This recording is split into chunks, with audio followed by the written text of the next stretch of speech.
मैं दिल्ली के एक फैक्ट्री में साफ सफाई का काम करता हूँ। मेरा घर फैक्ट्री से 5 किलोमीटर की दूरी पर है।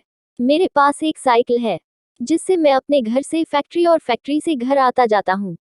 एक दिन जब मैं फैक्ट्री से घर जा रहा था तो रास्ते में मुझे एक लड़की दिखाई दी और वह मुझे घूर घूर के देख रही थी।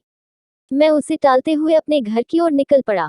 दूसरे दिन फिर वही लड़की मुझे उसी जगह पर दिखाई दी और वह मुझे फिर से घूरने लगी। फिर भी मैंने उसकी तरफ पलट के नहीं देखा और अपने घर की ओर निकल पड़ा। मैं उसके पास रुका भी नहीं क्योंकि मुझे उस लड़की से डर लग रहा था। वह लड़की कई दिनों तक मुझे देखती रहती थी। एक दिन वह लड़की वहां पर नहीं दिखाई दी तो मैं सोच में पड़ गया, ऐसा क्या हुआ जो वह लड़की आज नहीं आई। फिर मैं अपने घर की तरफ निकल पड़ा।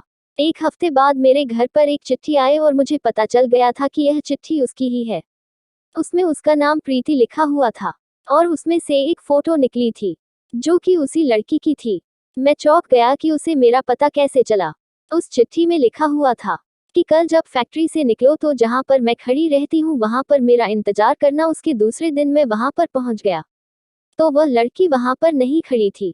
मैंने काफी इंतजार किया, फिर मैं अपने घर की तरफ चल दिया और तभी मुझे याद आया कि वो जो चिट्ठी आई थी उसमें उसका पता तो होगा। फिर मैं उसका पता पढ़कर उसके पते के अनुसार मैं उसके घर मिलने के लिए गया। दरवाजा खोलते ही एक आदमी आया और बोला कि क्या काम है, तो मैंने बोला कि मुझे प्रीति से मिलना है। तो उस आदमी ने बोला कि मैं उसका पापा हूँ और प्रीति को मरे हुए 2 महीने हो चुके हैं।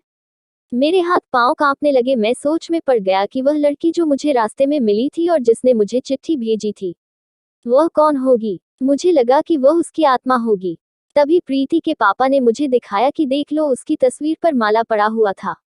तभी मैं भागकर अपने घर पहुंचा। फिर मैंने उस चिट्ठी को जला दिया और उस दिन के बाद से मैंने कभी भी अनजान लोगों से मिलना और बात करना बंद कर दिया।